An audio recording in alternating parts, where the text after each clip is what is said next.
Hello, Simon Kelly from entertainment.ie here, and this is my review of The Wheel of Time on Prime Video.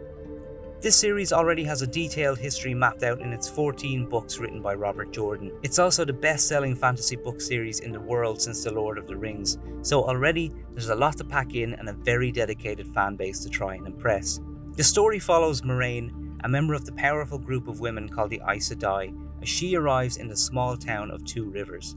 There she embarks on a dangerous journey with 5 young men and women, one of whom is prophesied to be the Dragon Reborn, who will either save or destroy humanity. Where The Wheel of Time really gets it right is that it doesn't try to cram everything into the first season.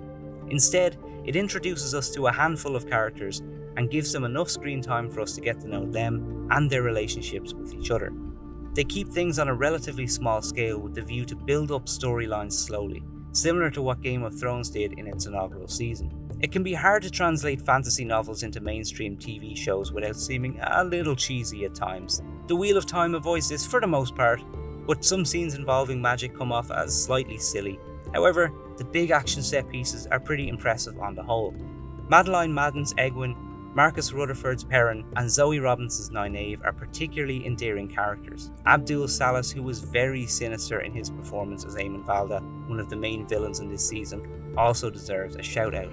All in all, it's a well-rounded debut for the series, which we're sure will expand into multiple seasons beyond its already green-lighted second one. There is some room for improvement, but it certainly seems to have found its feet early on, and it knows the direction in which it's going. We give it 4 out of 5 stars.